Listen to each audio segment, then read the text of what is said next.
As I've said a while ago, na if we need to abandon our vessel, so be it. But hanggat maaari, do not leave your ship until your ship won't leave you.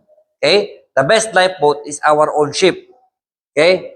Now, if we need to abandon our vessel, so be it. Pero hanggat maaari, do not enter to the water. Kasi if we enter to the water, we are already on the most dangerous situation. It is possible to experience hypothermia, lack of communication, drowning, and possible attack of any marine mammals or big fish. Like yung mga sinabi nyo kanina.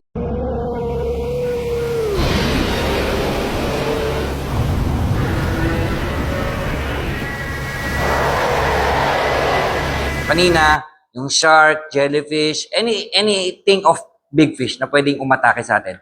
And we are already in the most dangerous situation. Okay? Hanggat maaari, if we will abandon, we will use a lifeboat or a life raft so na hindi tayo mababasa. Tama? Yun naman ang pinag-usapan natin kanina, and it is according also to the SOLAS regulation. Now, if we need to abandon our vessel, and if we need to enter to the water, so be it. And there is a procedure. How to enter to the water. How to jump to the water. First thing first, we will find the lowest position or point of the vessel. Hindi mo naman sinabing, oh, abandon the vessel. Okay? And we need to jump to the water as on, talo na tayo basta. So, hindi naman ganun basta-basta yun.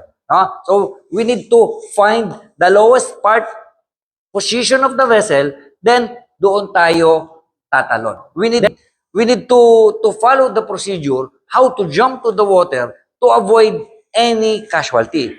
First thing first, we need to check the surface of the water if it is clear for any debris.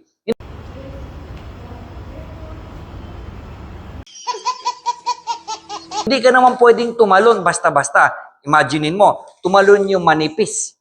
Diba? O tumalon. Tapos sumunod na tumalon yung medyo malusog. Tama? O, sa tingin mo, anong mangyayari sa'yo pag binagsakan ka ng mataba? Diba? O, di pares pa kayo na injury.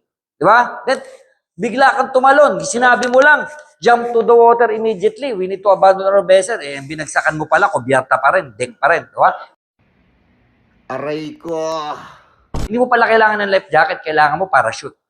Yung mga ganong bagay, now we need to check the surface of the water first. Therefore, any debris, then you will go back to your position. No? And then when you go back to your position, no, we will cover our mouth and the nose. Bakit? To avoid entering of the water. Ang sabi mo, pag tumalon ka, you will pinch your nose. Pag nag-pinch ka ng nose mo, saan ka hihinga? Bibig. Di mas malaki yung pasukan ng tubig. So that's why, inappropriate. Cover our mouth and nose like this, then we will hold our life jacket firmly down, then you will jump as far as you can. Pero hindi ko sinabing manggaling ka doon sa pabor, tatakbo ka papunta doon sa estribor. O kaya doon sa pabor, reciprocal tatakbo. No? Bubuelo ka lang. Ang purpose of that is to avoid yung ulo mo tumama doon sa bulkhead or doon sa hull of the vessel. For the safety purposes din naman.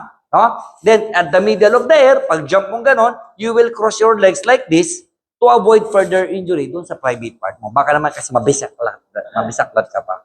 Tama?